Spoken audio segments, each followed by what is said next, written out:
Welcome to Creative Path, the podcast for creatives. I'm Jaime, a designer, and today I want to get into my trip abroad in Switzerland. So I found a short course and applied to it last July, and I went in March for the course was 5 weeks, but there were a couple of holidays, so it was 7 weeks total that I spent in Lausanne, Switzerland, and it was an experience that was everything I needed.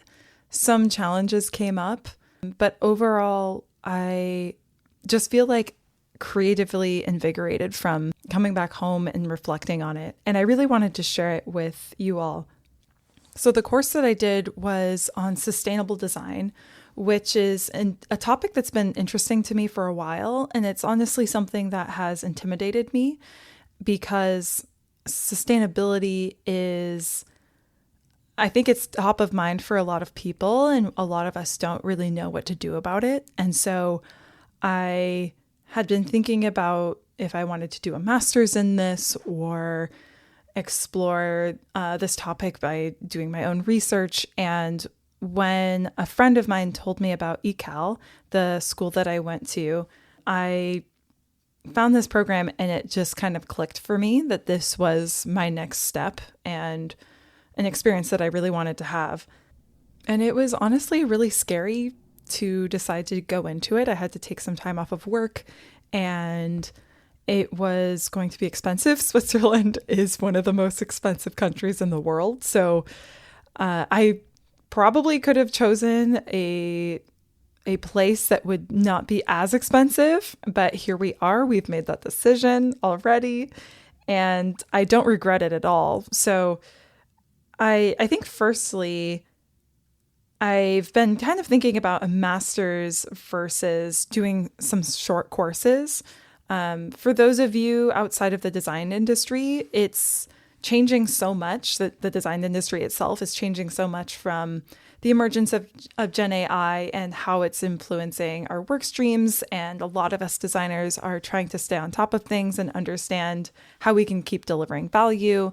And the design field has been something that it's a bit fast paced. New tools come out and people talk about things being antiquated, or, you need to figure out this new way to innovate your process. And there's this urge to kind of stay one step ahead of the pack.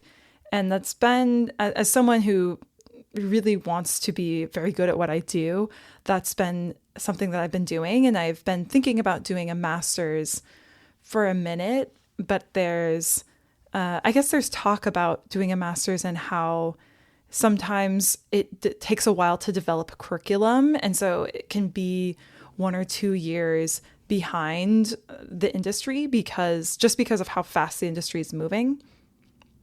And so while doing a master's has been something that's interesting to me, I've hesitated doing it because I want to maybe find other ways of educating myself that don't necessarily involve pausing my career.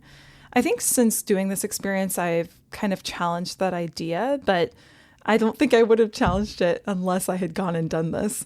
So once again, I really don't regret it. And I guess as for why I chose Switzerland, one of my good friends told me about ÉCAL and how it has a reputation for being a good design school. And when I checked out the website, there were a ton of interesting courses, really great work coming out of that school. And I haven't been to a design school in a long time. I went to community college after graduating with a bachelor's in psychology. And so I have my certificate in design, but it's really nice to go to a place and be around other creatives. I've also worked remotely since 2019. And so I think the opportunity to spend time around others and really get creatively inspired by the environment was really appealing to me. It felt like Switzerland is known for design. I think when I think of graphic design, I think of the Swiss grid, which was created because Switzerland has not four different cantons. There are different cantons, but four different major languages. And that's influenced the graphic design styles because they needed to use grids to break up all of these different languages. And so it has, I guess, there's a revolving door between the culture and the languages of the country and its visual design. And that's interested me for a long time. And so it was a place I had never been to, and I really wanted to dig my teeth in. Also, I've been working on practicing my French and getting better at French, and it's one of the countries where there's a French-speaking region, and the school that I went to was in the French-speaking region. So I was able to do some level of immersion, but keep my focus on design, which was really appealing to me. And what's interesting about the French that's spoken there is that they actually speak about 30% slower than French spoken in France. And so I've had, of course, on a language journey, this is a bit of a tangent, but there are so many ways that it can be challenging. And when I was able to be in a group of people and speak French with a group, it was a big win for me, because I still don't think I would be able to do that in France, just because of how fast people speak. And so having that experience, it's just one of the things that I was like, oh yeah, I'll remember this for a long time when it happened. But I wanted to get into some of the aspects of what my life looked like there and some of the challenges that I had, because I had a few. But Switzerland in general was a gorgeous place. It was one of the most beautiful places I've ever been to. And the trains there blew me away. I'm fully spoiled when it comes to trains and public transportation now. Coming back to the US, that is a challenge that the US has. It just doesn't have the density that a lot of European countries have. And so, Switzerland has the density. It also has the natural beauty. And it also has a really, really great public transportation system, which kind of helped for me personally, because I realized early on that with my budget, I needed to cut back on a lot of things. For reference, I really only ate out in Switzerland 3 times, and I was there for about 7 weeks. And so that kind of gives you an idea of the kind of lifestyle I was living by. I was kind of going back to my shoestring budget college kid roots, and it was fun to do that, but it also there are things that I missed. And the other thing that was challenging about the budget was that the US dollar dropped significantly. There were different things going on in the news. A ton has been happening in 2025, and the US economy, as well as the US currency kind of tanking while I was there, was challenging. For reference, I paid rent for 2 months. I was subleasing for another person, and my rent went up by $200 just because of the currency change. Nothing had changed on the Switzerland side. And so everything else got way more expensive. And so I had to kind of hunker down with my budget. And I ended up, my lifestyle when I wasn't working on courses or doing other design related things, I was just hopping on a train and going somewhere, because there's a train pass you can buy. I think at the time I spent around $560 for 1 month. It was like a 15-day flexi pass, so I could use anytime within a month. And so I would hunker down, work on my course when I was at the apartment, and then I would go on a train and just munch on sandwiches and whatnot that I bought from grocery stores. And I would go on walks and hikes, and I found other ways that I could explore without spending money, but it was challenging to stay on budget. And I actually didn't stay on budget, mostly because of the currency change. I had budgeted pretty significantly, and life happens. And I feel like that is a part of travel, and long-term travel as well, is, when you plan for just a weekend or just a week, so many things can still happen, but over the course of time, history happens, things change. And so it was definitely an interesting time to be over there. Another challenge that I had was it was way harder to be away from home than I thought it was going to be. I see myself as a traveler and I've been semi nomadic in the past. And I now have a home with a partner and a cat, and I have a specific lifestyle and a specific level of comfort in how that influences my creativity. And I think being in a space that I didn't feel as comfortable impacted me way more than I thought it was going to. And I had to do journaling sessions and whatnot. It was my first time living with roommates as well, for not my first time living with roommates, but it had been at least 5 years.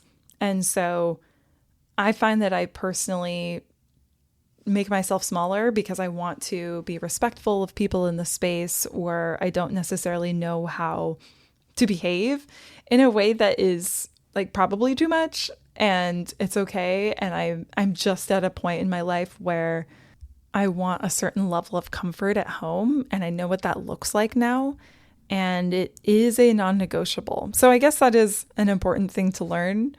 I am almost entering my 30s, so it's maybe not surprising. But I also, while I was there were plenty of people who were well into their mid 30s living in roommateships. I don't know if that's a word, but I'm going to use it. And people can become family, living with other people, or that they can be a source of inspiration. And I definitely want to, I guess, honor that and keep like those experiences are completely valid, and so is mine. Going back to the course, however, I think my biggest takeaway from the sustainability course was that I think there was like a particular slide that my professor Marius talked about where there's a correlation between, our impact on the environment or businesses' impact on the environment and economic growth. And the question was, can you decouple this correlation? And I think our overall takeaway was that you can never really fully separate the two. But I think our role as designers is to find as much gap in between those two lines as we can, if we're thinking visually, right? So what are the ways that we can extract value, minimize waste, and how does that work in all of these different contexts? I think the other thing that was really interesting about my course was that it wasn't just for digital designers or interaction designers. It was graphic designers and product designers and interaction or digital designers and mechanical engineers and other people who do different creative processes or work with different materials. I think there was an architect in the class as well.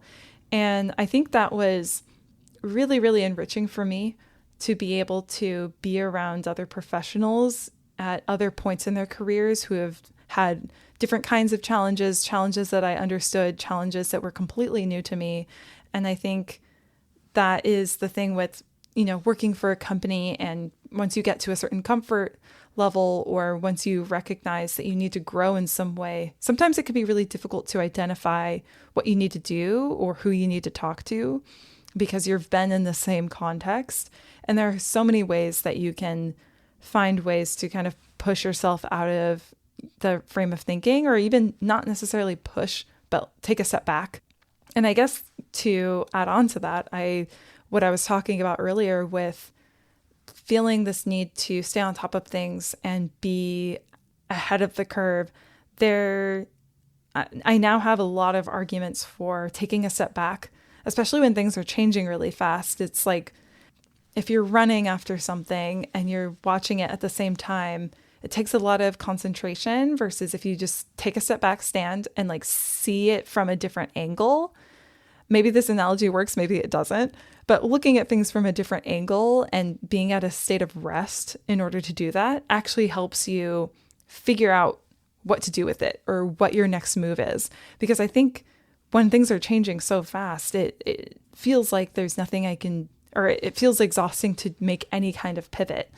And so I think I'm really thankful for this time. And I know that for a lot of people, taking some time off of work, taking a leave is not necessarily feasible or like, maybe not this time in their life. And so I guess I encourage any of you listening, if there is an opportunity to do that, do it and see what you can learn from it. It's really scary, but I think it's well worth it.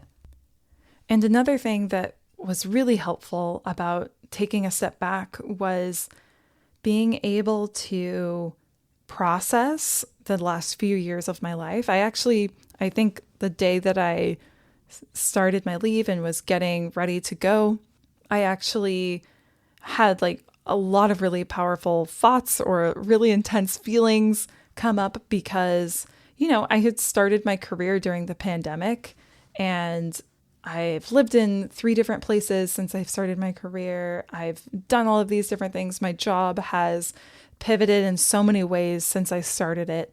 And so I had a lot of feelings about all of these things that have happened to me and how it feels like, I want to be at the steering wheel of my life. And it feels like so many things have happened that I'm like, what do I even want? What am I doing? What's happening?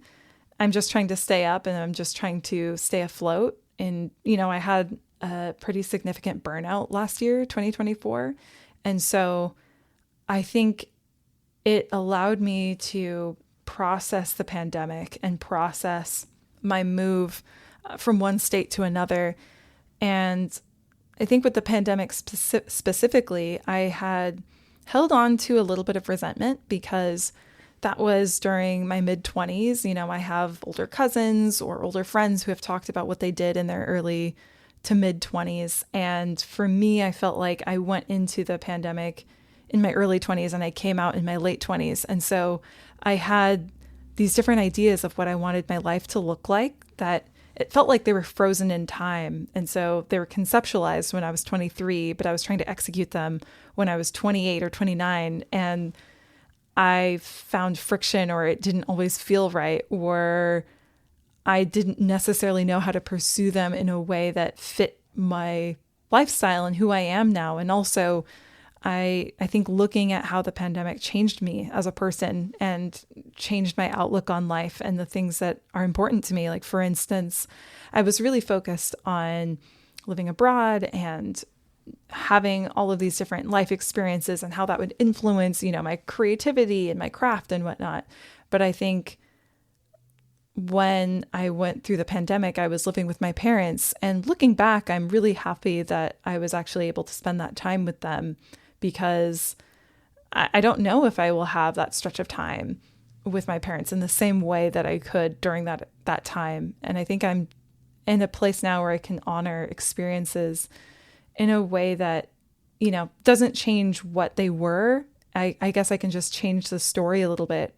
And, I think that's what processing is just crafting a story. And I think when there are different things floating in your mind that haven't come together in story form yet, it creates stress. This is me getting a little woo-woo, but I think story is everything. And being able to process the pandemic and my move, which was really challenging as far as connecting with the creative community and figuring out my place in it, I just feel like it allowed me to let go and kind of figure out those pieces that didn't have to do specifically with my job that were leading to me getting burnt out. I think there were some moments where I woke up and I was feeling down or a little hard on myself, and I was seeing how using social media or like starting off my day with social media was impacting my mental health. And I was able to completely decouple my work from those things. And I feel like I could actually look at myself because I wasn't working. And so there is, I think, just a lot of growth that I was able to do because of that. I also just think that travel and putting yourself outside of your comfort zone is so important. At least it's important for me. And I think travel has been my most important source of inspiration. There were so many branding projects or architecture or other things that I took pictures of and I brought back home, and they've influenced the creative work that I've done. And so I think that travel isn't necessarily something that everyone needs to do. It's a passion of mine, but I think whatever it looks like that really helps you get outside of your head is important to make the time for, I guess is the message. But I hope that this was interesting. I will probably have more reflections that I'll share later in this podcast. If you liked this podcast, feel free to subscribe, like it, share it, all the things, and I'll catch you next time.